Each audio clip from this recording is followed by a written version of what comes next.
L'homme qui va sans aucun doute devenir le nouveau président algérien était très jeune, un surdoué de la politique, puisqu'il est resté pendant 16 ans le ministre des Affaires étrangères de Houari Boumedienne. À 62 ans, Abdelaziz Bouteflika a aussi connu une longue traversée du désert. Il est aujourd'hui soutenu par le pouvoir et par les militaires. Huguette.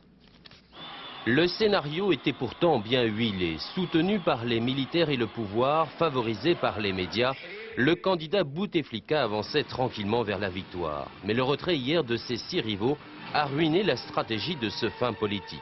Élu, il le sera, mais sans l'onction démocratique tant recherchée. Je veux que le peuple algérien se prononce avec une très grande clarté à une majorité substantielle pour que l'on puisse apporter les changements nécessaires. Si le peuple algérien voulait autre chose, je rentrerai chez moi, la conscience en paix, j'aurais fait ce que j'avais à faire. Lycéen, Abdelaziz Bouteflika rejoint le maquis en 1956. Il rencontre alors un homme qui va bouleverser sa vie, Houari Boumedienne. Une amitié est née, elle ne se démentira jamais. 1965, l'austère colonel Boumedienne s'empare du pouvoir. Son premier geste est de rétablir Bouteflika dans ses fonctions de ministre des Affaires étrangères. Little Big Man, comme on le surnomme, a 28 ans et les coups des franges pour mener une diplomatie active. La France apprend à négocier avec cet homme subtil mais déterminé.